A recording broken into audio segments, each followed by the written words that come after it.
because he could no longer hold her. Even when I bought her watch, this is told me. Thank you so much. I can't wait to see it. Imagine this Uganda. I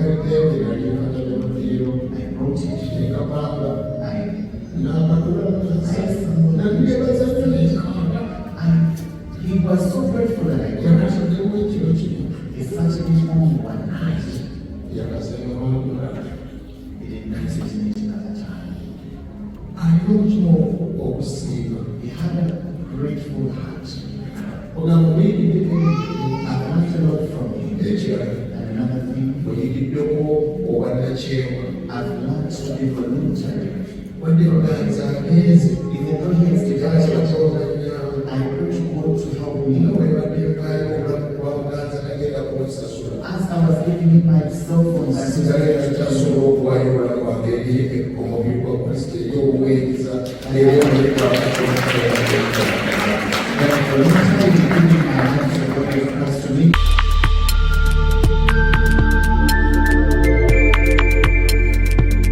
You are watching BGPTV, The Father's Heart.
We have very many friends who are following. Who are in Uganda, who are in India.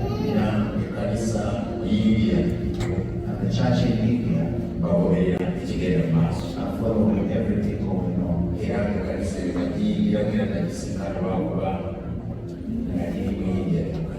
I entered and I'm a member of that church because I was in India with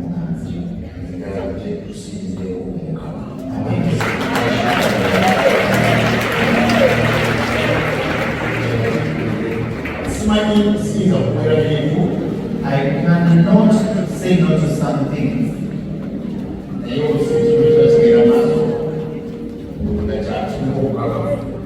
Because there's something going on with assurance. Would give it its vibe and say.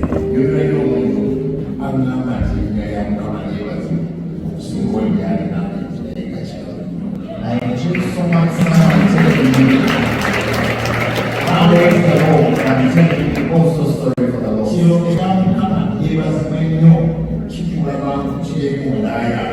Because praise the Lord suppresses what is within me.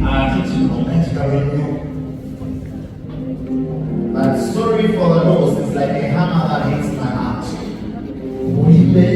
sigala kwemukama, imbero sigala kwekatonda.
I feel encouraged. And I feel I can do it. I have a reason. And even what is happening right now, it is there for a reason. Pastor learns by hearing, pastor learns by sight, and the pastor learns by doing. Everything done here, there is a greatness behind it. And whatever we see, according to the gospel preached, someone is learning that the day can come like this, and you're the one like this. But I give thanks to God through cancer. showed me a series of a shadow of the image of what will happen the day I return. You blessed me, you people, to see the glory of my eye. You who are here, seated here, even though you don't come, but the love you showed me in this situation as well. Let me request my mother to say, and after her, I'll be so brief.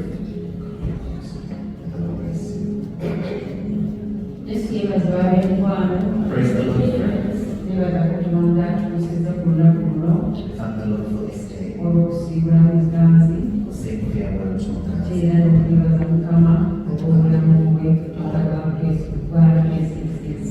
thanking God for his life. I thank the Lord for our pastors, churches of the world, great spiritual father, our father for the soul, n'abalala bwenna asumba mwenna abawalo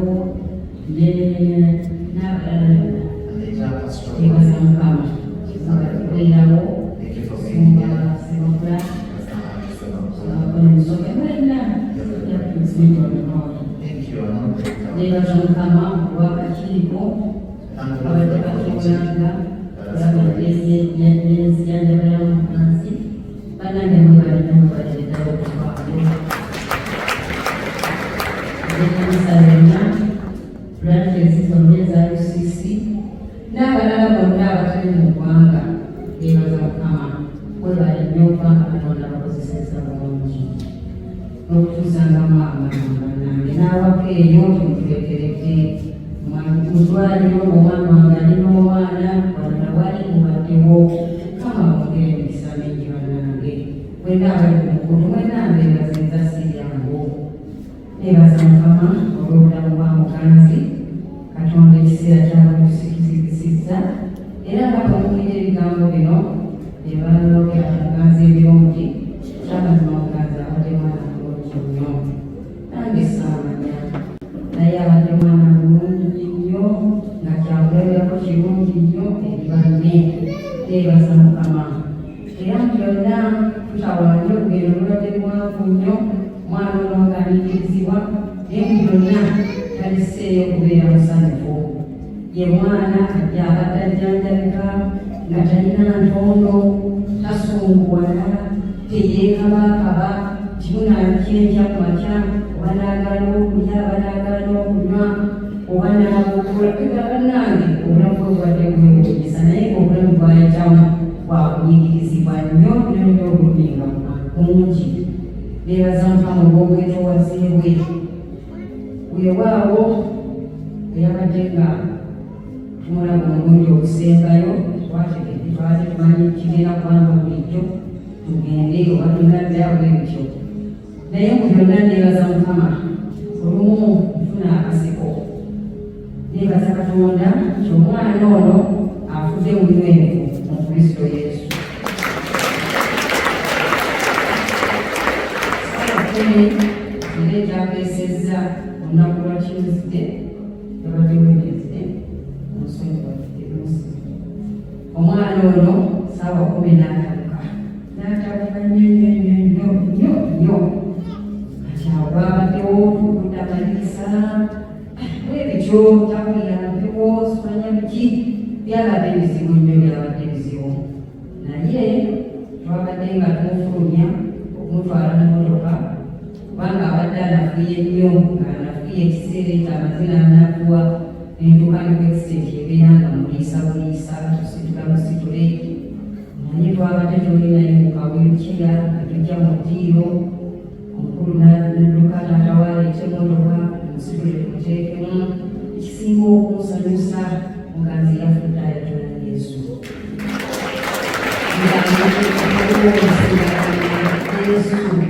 yesu ndi wamu naawe Yesu nzikuwe etunuulidde kwe Yesu tunuulidde kwe Yesu bannange neebaza Mukama nti enganzi yagenze okusinkana Taata yandebaza Mukama tolumbiro abadayitamu ati yakuguumudde tekudda asanyusibwa mwebalisaala obuwagizi bwonna mwebala okutubeererawo n'okutusangamu amaanyi bannange Mukama amwongere nnyo omukisa ku mawanga n'amawanga waliwo abantu tutalabangako nga n'amanya gaabwe tetugamanyi bannange bakoze omulimu omunganzi nganzi abaddeyo okugambya kungi nnyo era neebaza Mukama ekine mu maaso ga Mukama yaganja ekitiibwa tekitegeeyo neebaza nnyo omwami omukikoyemirimu Mukama kamire nkwebaze Mukama akwongere emikisa mingi si bataata bonna bafaanana bwe batyo abalala beekaanya beetamwa naye ono ayimiridde ekiseera olundi olwokusatu nga bali e India abadde afumba ng'afumbira omwana kiki kyoyagala kati nkole ntya n'ayiiya ngayiiya kwinagenda mu kyoto tewange tafumba naye maama yamanyi bwabaddakola omwoyo gw'abaddamu naye n'abeera okuva omwana nayiiya n'agenda n'anoonya amagendo omutale bweyo n'afaayo okulaba nti omwana ono abeerawo kubanga alina okulya atalina okumira eddagala sewebale nnyo webadde ddala oyimiridde ate nga ne famire tatwerabidde atubuuza tuli tutya nanange saagala tumukwatako ate ngaali ku bujjanjabi bwa mwana yamujjanjaba nebaza Mukama atubeeredde watulangiridde naye mu byonna nebaza Mukama nti muganzi yawona obulumi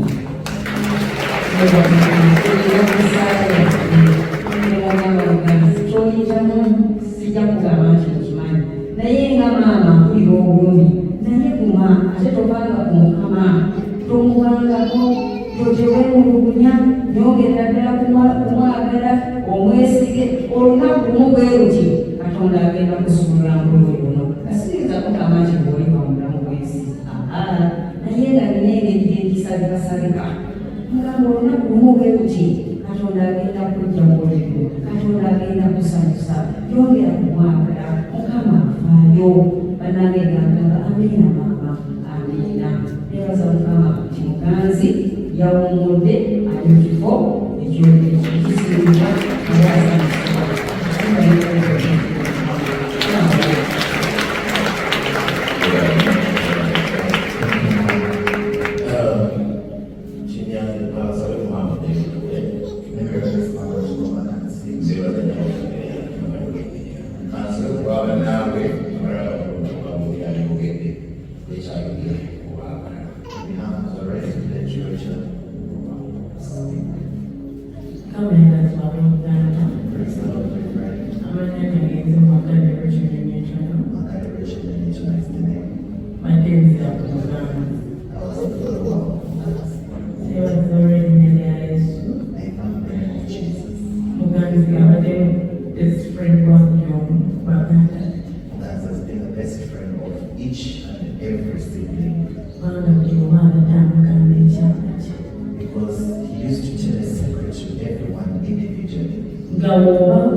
Gracias.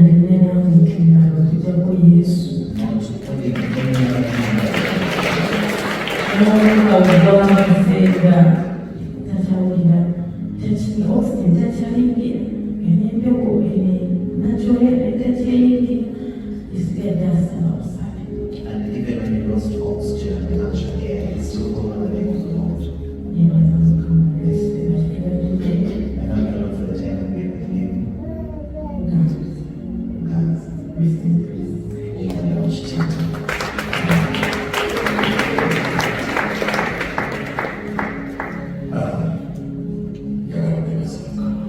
I want to talk about the child of fortune life of this world. This year,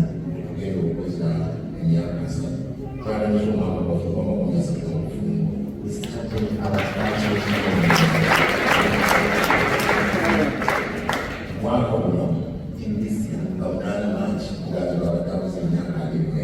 On 8th March, we will be celebrating 22 years of age. There is a lady who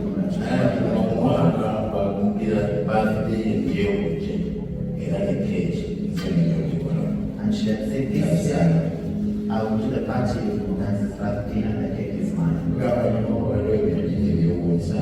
A lot of amazing things that happened.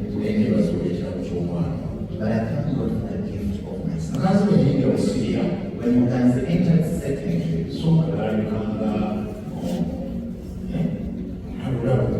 he seemed to be a wild boy. And I was compelled to take him to a different side. And he had started to be a minister on the wild.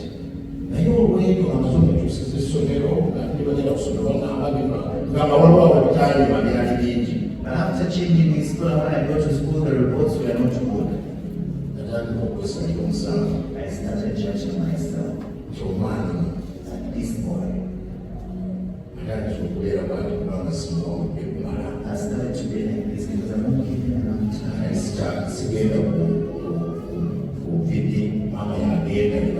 I was not going on videos, Mama would go and his sister from 2017 I decided to change because Ugandans were celebrating 60 brothers. And I started seeing things that were not good on his life. I started to give him time. And at the beginning of the year 2019, he confessed his salvation. We were from Kalanga retreat. But there was a prayer altar at Kawana. When they told those who are getting saved.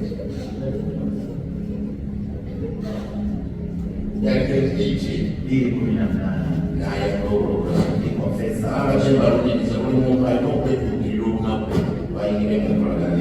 because I was reminding them, everyone should remember the day he confessed salvation. When he confessed, a lot of things changed. And I increased the time I was giving him. I changed his school again. And now he showed me that I'm serious about education. I also followed him. But in the year 2019, it's when he got a challenge. Yet the following year 2020 was also simple. So from the end of 2019,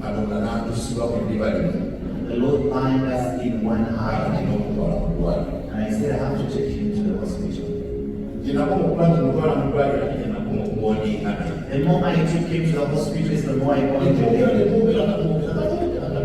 We started talking to each other one by one.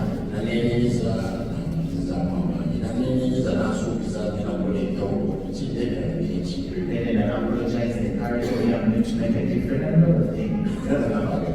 And he told me, I'm going to be serious about this. As you know, COVID started and other is followed. Tugenze e India emirundi esatu. We've gone to India thrice. Mumbai tubadde emirundi ebiri. We were in Mumbai 2 times. In Hyderabad ebaddeyo mulundi And we were in Hyderabad once, and which was really a great moment. twagenda mu mwezi gwa kutaano twavayo mu mwezi gwa kumi. We went in May and returned in October. Naye eyo tesiti nayitamu yali mpitirivu nnyo nnyo nnyo. But the test I went through that was very trying. Nyagala scholarship kugamba nayiga ebintu bingi nnyo ebigenda ewala. It was as if I had gone to study because I learned a lot. Nairobi tubaddeyo emirundi ebiri. We've been in Nairobi twice, Naye njagala okuyingira n'okwemeza but I want to stand here and thank the Lord olw'abasajja n'abakazi for the men and the women Katonda m'akozesezza that the Lord has used sikaliza okusobola okuyita mu kiseera ekibadde ekitali kyamu. for us to be able to go through it right. Njagala okwebaza Kasumba Bwana kyange I thank all the pastors of my friends omutima gwe mwondaze for the hardship show. okugendera ku Mwami Stephen Senfuma From Bishop Stephen Senfuma, ne bwe yafa bannange tebaddirira. even when he passed on, my friends did not give up on me.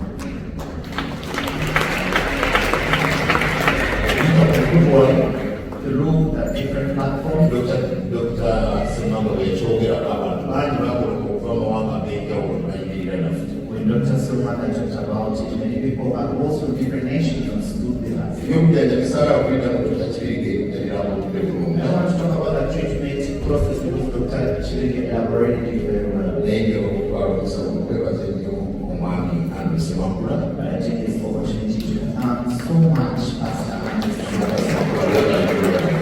Thank you so very much. Webale nnyo naye. Thank you so Ebisinga much. Katonda bikuŋŋaanye naye nga webale webale. May the Lord tell you more about that, but thank you so very much. Abakadde webale nnyo. The elders, thank you so Abasumba much. wano basooka nsulawo webale nnyo. Pastor Council, Abakkiriza b'ekkanisa eyo webale the nnyo. believers of this church, thank you so Abasajja much. n'abakazi ab'ekkanisa ey'okumutimbagano webale The nnyo. men and women church online, thank you so very much. Njagala okwebaza nnyo Dr. Kibirige. I want to so much thank Dr. Chileke. Nasinkana famire ya Dr. Kibirige. Kibirige yamusinkana kuzaala yali mu P6 and then bamale ku mwana z'abavubuka. I met Dr. Chileke, was in primary 6, by then I was doing conferences for the youth. Era okuyita ku famire ya Mwami Kibirige kwakusinkana abavubuka bangi nnyo mu mukono omwo bava mu mikono munene bajja Wakiso. And through the family of Dr. Chileke, we met Ate Museveni nasooka n'aleka mu Dr. naye kugamba simanyi nti Kibirige ali nga saaka bw'akoze eki. He graduated and became a doctor, and I didn't know that I benefited me for what he was doing. Naye okwebanga okwebaza But whenever I give thanks to him, ngagamba ekino babigambo bye nawulira mu nkambi z'abavubuka. and he says, I'm what I am because of the words that I have to overcome new camps. Kuva 2019 Mwami Kibirige yaliyeekanya. From 2019, Dr. Chileke, Obesimu ojjukira ekiro ogikubye ddi. whether you call it at night or during the day, Abasawo ba Victoria Hospital the doctors at Victoria Hospital, staff the entire staff, njagala kubeebaza. I thank you. Dr. Peter Mandela, Dr. Peter John, Dr. John, Dr. Milbet, Dr. Elbert, staff abalala bonna and the entire babadde staff, basawo ba Muganzi. the big doctors of Uganda. Muzamanyi lwetwali fuula lyaffe. We had made this hospital for the 6 years. N'abalongoosa kugamba buli muntu yenna nga twafuukira katito kibali kiyitirivu. It was something great. Njagala okumaliriza n'abawulire. I therefore conclude by saying, Buli muntu mu nsi alina olugero lwa muwandiikibwa. everyone on this earth, there is a story written about you. Ate sijjala tugenda lugero. And I'm not only a story, Naye buli omu Katonda amuleeta nga muzannyi wa firimu ku nsi. but God wrote everyone as a character in a movie here on earth. Kagame buli muntu alina firimu gy'ayagaliza. Let us say that everyone has a movie you have to Naye watch. wabaawo firimu yampandiikibwako basitanyina okugizannya muganza wadde ne kanakita mu firimu yange. There is a movie that was written about me, and I had to act it. Mugansi was the main character in my movie. Naye nga okusinziira ku paati gy'azanye Katonda amugyewo omulala yengewo naye alina paati y'amaanyi gy'azanye obulamu bwange okubaako kimwe. Maybe the party has acted, God has taken him, and another person may come in, but he has a great part that is acted in my life. Azanye paati y'amaanyi. He has acted a great role. Singa n'abantu ab'enjawulo I've met different people. basuuba erindi okujja okusabira muganzi. The pastor from India to come and pray for Uganda. Waliwo yamutugattako yali South Africa n'akubira yali muyimbi ng'ali South Africa n'omusaaga Mumbai n'akubira obusingako n'agamba waliwo Munnayuganda muweereza eyazze ali mu Hyderabad naye twagala mugende mu musabe gwamu naye. I met someone in Singapore and told someone in South Africa that there is someone. Yakonekitingana n'ekkanisa gye nagendamu namusanga Mumbai n'akubira obusingako n'obusingako yakonekitingana omusungu. I met this person in Mumbai, called someone in Singapore, and one in Singapore connected me to this person. Naye omusajja oyo bamuyita Thomas Mose, yes. This gentleman is called Thomas Mose. Bwe yalaba omuganzi balinanga abaali baalabaganye nnyo. When he saw Uganda, it was like as if they had met together before. Simayiro y'empangudde ng'ate era bw'oyita mu bulumi obw'amaanyi. He said that your smile has overpowered me, yet you're going through a hard Omusimbye form. The leg was swollen, obulumi bw'oyitamu the pain you're going bw'oba through. okyalina akasebo ku matama mwana gwe. If you still have a smile on your cheek, Olina Katonda. you have God. Okuva omusolo bansembeza mu church From then, the pastor brought me closer to his church. nampala ku musana ensobola okugabana mu church yaabwe. He gave me an opportunity to share in the church. Era abadde ayagala nnyo okujja mu Uganda alabe obulamu bwa muganzi nga butambula. And he's so young to come to Uganda to see Bamusabira us. nnyo nnyo. They prayed for him so Naye greatly. kakati online kwali. And I am sure he's online right Naye now. kakati kwebaza But Mukama. I want to thank the Mu Lord. India, Mukama yansisinkanya abantu ab'enjawulo. In India, God enabled me to meet different people. Naye nebaza Mukama. But I thank God. Olugendo And through this journey, this man atugenda okuzanya mulamu wange essuuku. the part that this man had to act in my Anjigiriza life, okwetowaliza akusinga emyaka. he has taught me, and I've learned to be humble to someone who is younger than I. Anjigiriza okuwuliriza. He has taught me to listen, Wadde ate naliko ebiseera buli awusanga okumanyi. even though I had a time where I didn't want to know. Anjigiriza okusiima. He has taught me to be grateful. Muganzi asiima n'oli amazala kuva maaso. Sometimes would be so grateful to the extent that he would shed Kyabadde tears. agamba. Whatever he used to tell Omulamu me, osinga kye nali nnemereddwa okukola wabula nabadde nalemereddwa ekintu eki. in his life I felt nothing to do for him, but one thing I failed. Ng'anaatera okuva mu bulamu. When he was about to depart, Yakyogenda naawe. he turned to me and told me,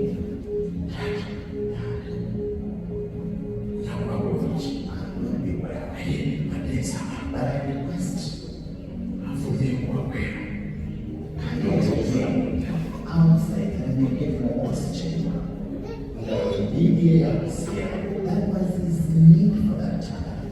Sobola okuwanya lwakyona. I could not take him off the Ate ground. abasobola kikkiriza. And the doctors would not back Lwaki out. oziyiza okusijja yazira He buzibisi. said, the moment you take off oxygen, he just said yes. Nempulira nga kindemi okukola. I felt it. Naye lwaki byabadde.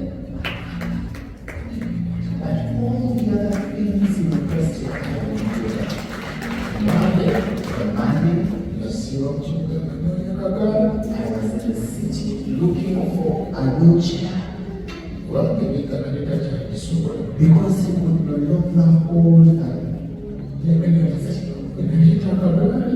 Even when I bought the wheelchair, Nemugamba, this he told me, ddala.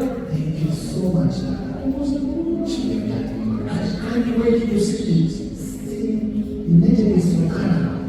Neekaliddenge nali nkatale mu ddiro. I brought it. Nekapanga. I N'akatula n'akasa. Nandiyebaza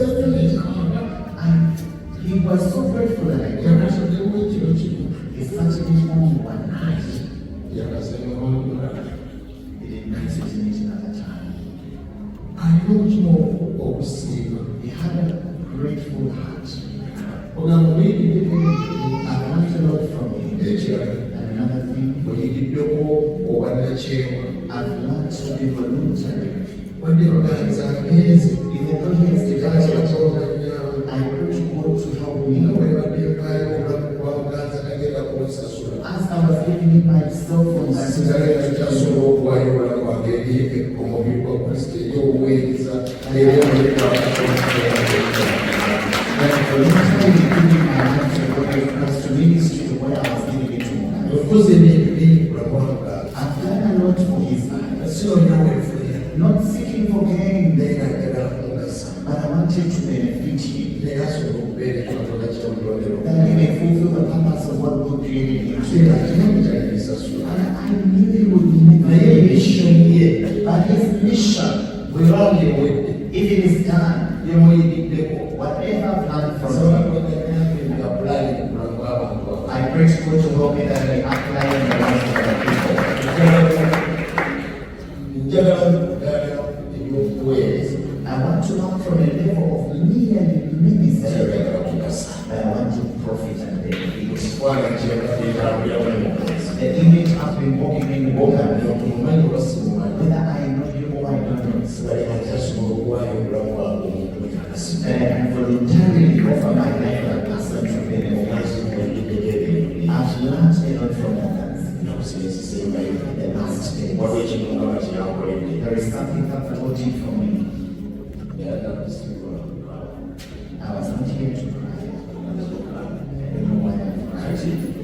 waliwo ebintu ebyansanyusiza There are things that please my heart, era byensimiddeko olukoba n'okutuusa kati nga nkuma ate nekuna ne bannange and things that I'm holding on to that encourage myself and encourage others. ekimu ku byo One of them yengeri katonda gyamaliiriddemu mu myaka bino mukaaga nga tewaliwo olunaku omugazi bwe yali yeetaaza eddagala oba ekintu kyonna neŋŋamba nti tekiriiwo naye nga katonda ateeka obululu the way the Lord has sustained me and supported me for the 6 years, and there is no day that you can be requested for medication and you don't have it. God provided where you need to be.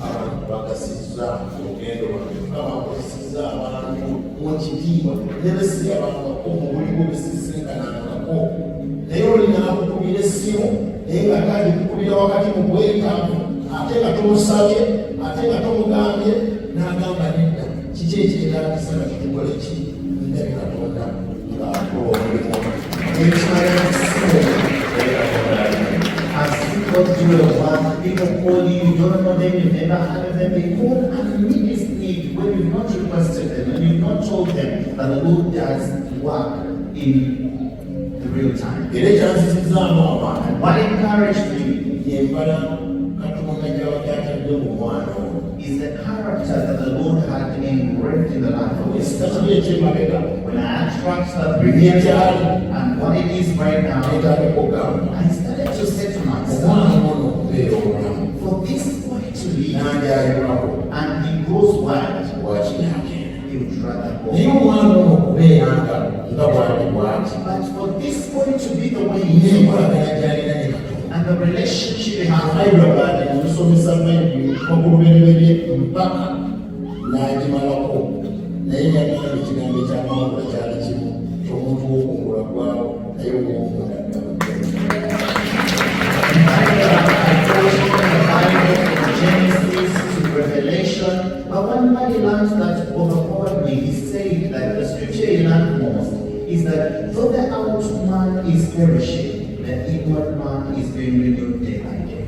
ekyansanyusiza What married me, bwakyuka nnyo I saw that his life was so transformed. kati ng'abuzayo essaawa bbiri affe 2 hours to his departure, ndaba yongera okunafuwala bw'aba yogera ekigambo akijja wano he was weakening no more, speaking a word from afar. awakamadde enjogera naye Though at home I used to speak to him, era bamulikiza ebyawandiika and I would remind him scriptures. agabana bulungi Bible, He shares the Bible very well. agabana bulungi ekigambo. He was the one, he was a man of the word. Naye omanyi omutima ne guŋŋamba, The heart told me, omwana ono muyambe. help this man. Ne wabaawo akantu konna babwewuunye bakola kutya, alina okuba mu bulamu nga waliwo amasanjira. Even if grumbling or what, let him not depart this life when he starts. Ne mugamba bwenti. And I said this. Ne mugamba omugazi totya kufa. And I said to you guys, don't fear death. Olina okwebaza Mukama. Be thankful to Kubanga God. abaddewo esobola okujjanja. Because I've been there and I've had an opportunity to treat you. Ekintu abantu kyebasinga okutya ku nsi kufa. But what people fear most in this life is death. Naye totya okufa. But never fear. Kubanga si gw'osooza okufa. Because you're not the first to die. Ate si gw'ogenda okusembayo. And you will not be the last to die. Njagala obeere mufumu. I want you to have Kubanga courage. baba basazeewo okutwala. That even if the Lord decides to take you, Sigale mu binyume. that you may stand strong. Lwagize mugamba. After I told him, Jjukira olina gye wafa. remember you came from Naye olina somewhere okuddayo. and you need to return there. Ate njagala abeere naawe obulamu buli. And I want to so much be with you in the other life. Ne mugamba ddamu ebigambo bye. And I say to him, repeat this. Gamba nti si mwana wa Say, Kiyeera. I'm not a son of Ndi hell. mwana wa bulamu I'm a butamala. son of life eternal. Nga yeekanga Mungu omutono n'abyokya. He would encourage others to pray and speak them and were articulate. And I say to him, say to the Lord, I surrender my soul. I surrender my spirit. I surrender my life. I surrender my body. Guide me in my way. Guide me in life and in death. I release my soul to you. Forgive me for everything. As I repeat it, forgive me for all. That I'm not a son of hell. I'm a son of eternal life. After the prayer, he sighed. I walked out. I told Jesus, according to the pain this boy is going through, I now accept. Take him to rest. And he makes the find the pain. If you see that he will not the pain is in, Father, I accept. Give it rest. And I say, Lord, this is not my will, but if it is your will, I want you to do what is most precious. Even though you're not going to take away the cross, it was as if I lost my. And I said, even though you're not going to take away the cross, give me the courage to carry it. That I may not grumble, that I may not hurt myself, that I may not lose myself. The devil is doing something to punish but he doesn't know that he's taking me out of the grave.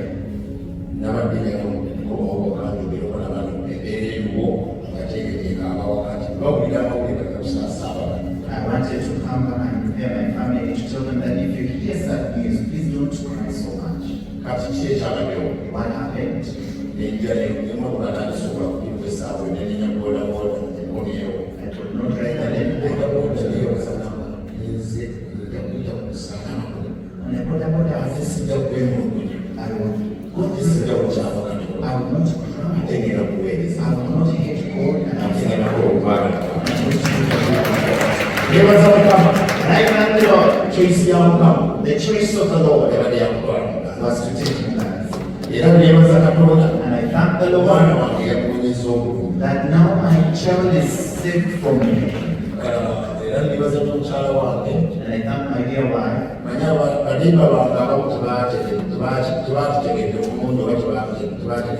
Some of my neighbors did not know very well. I told them, please don't tell people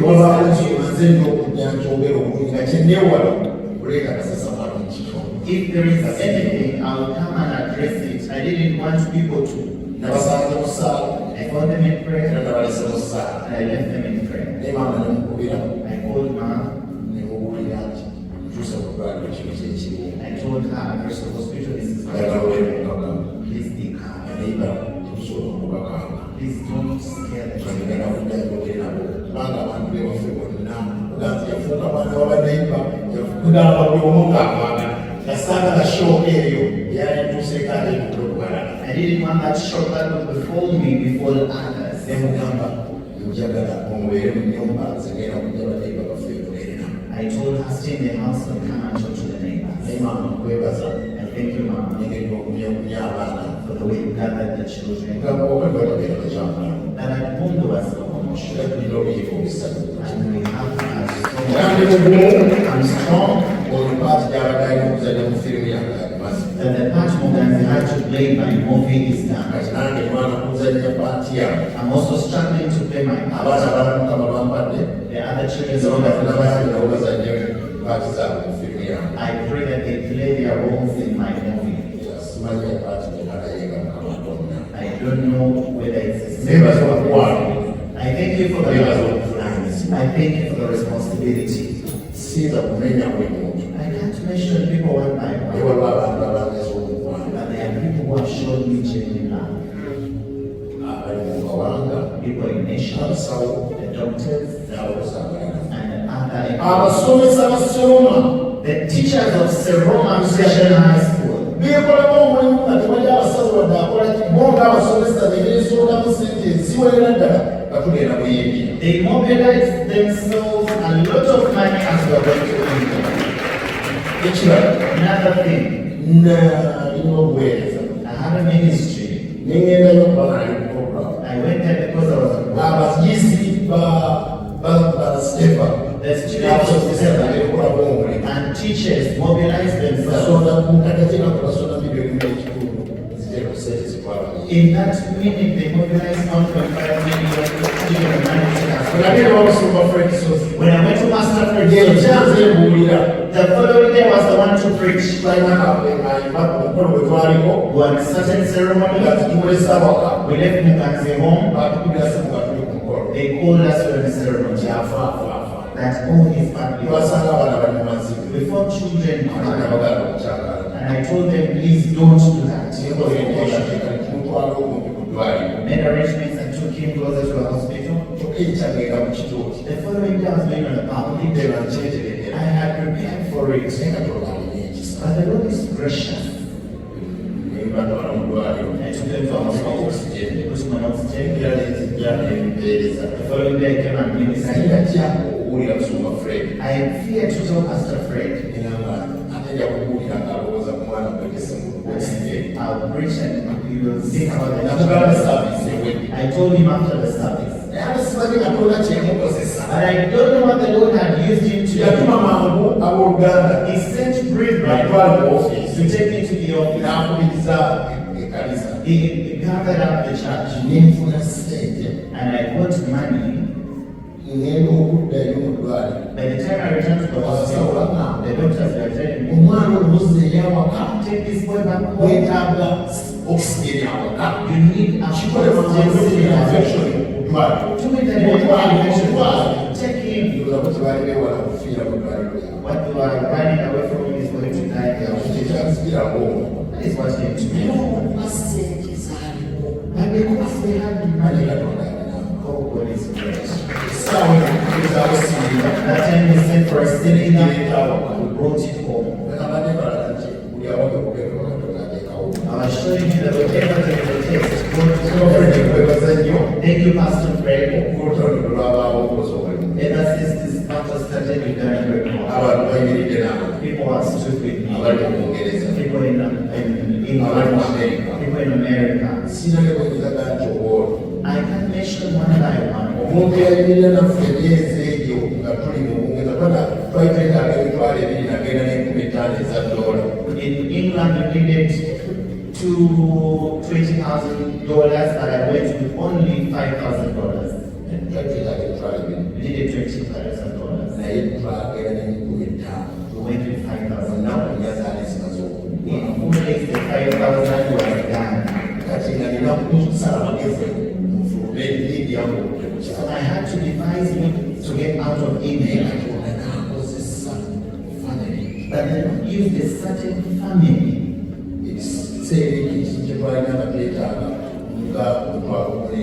By then we needed $15,000 because of the emergency. But we thank God. This family, everything was done. We left India without any debt.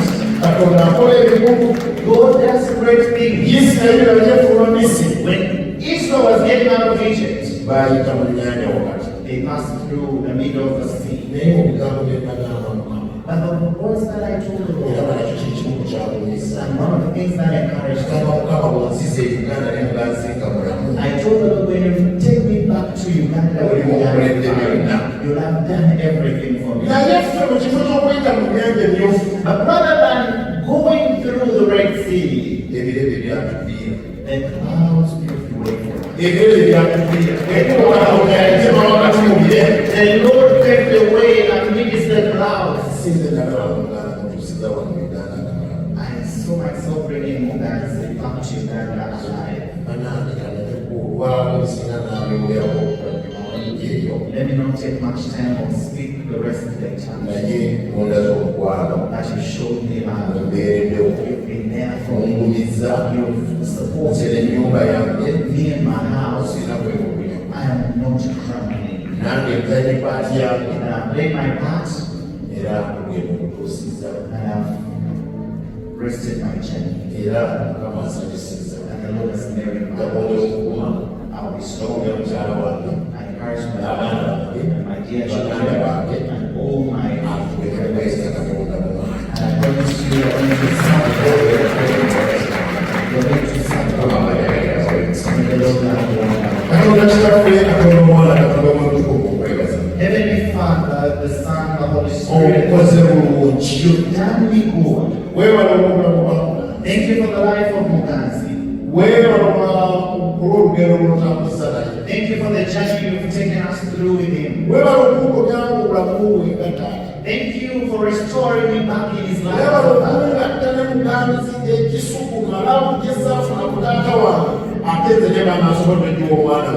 Thank you for honoring me with my son for the love I did not get from my father. I gave it to my son. I thank you, dear Lord.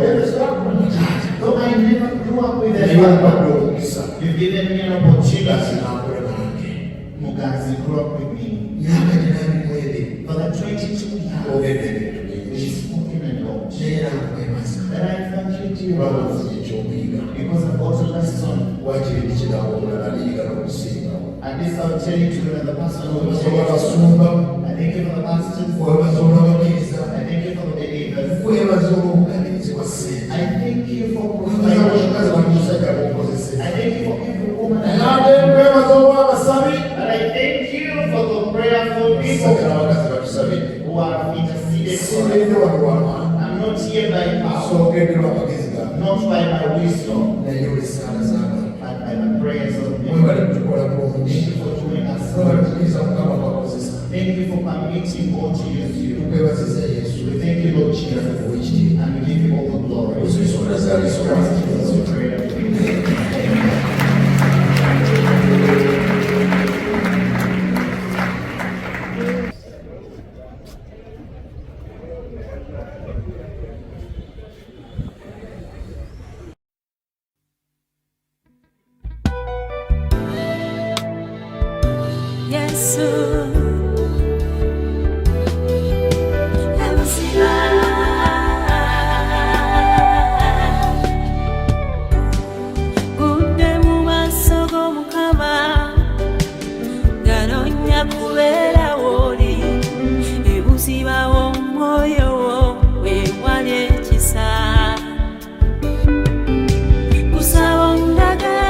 Simanyanga, usaba undage byamma bye watere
omukisa gwa mukama gwampadde nkimanyi.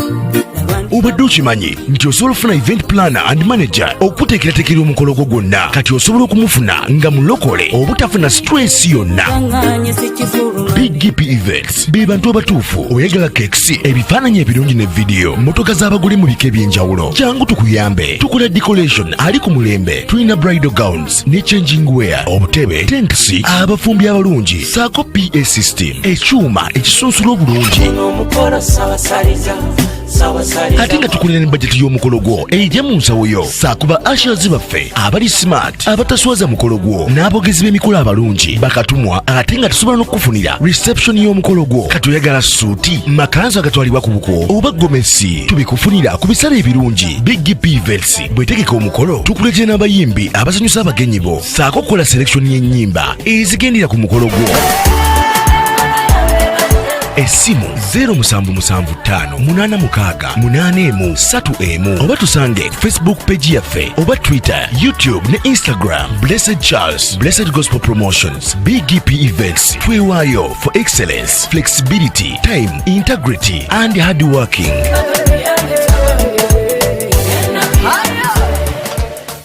BGPevents likinga, subscribinga oba ogoberere era oyanirize n'omulala byonna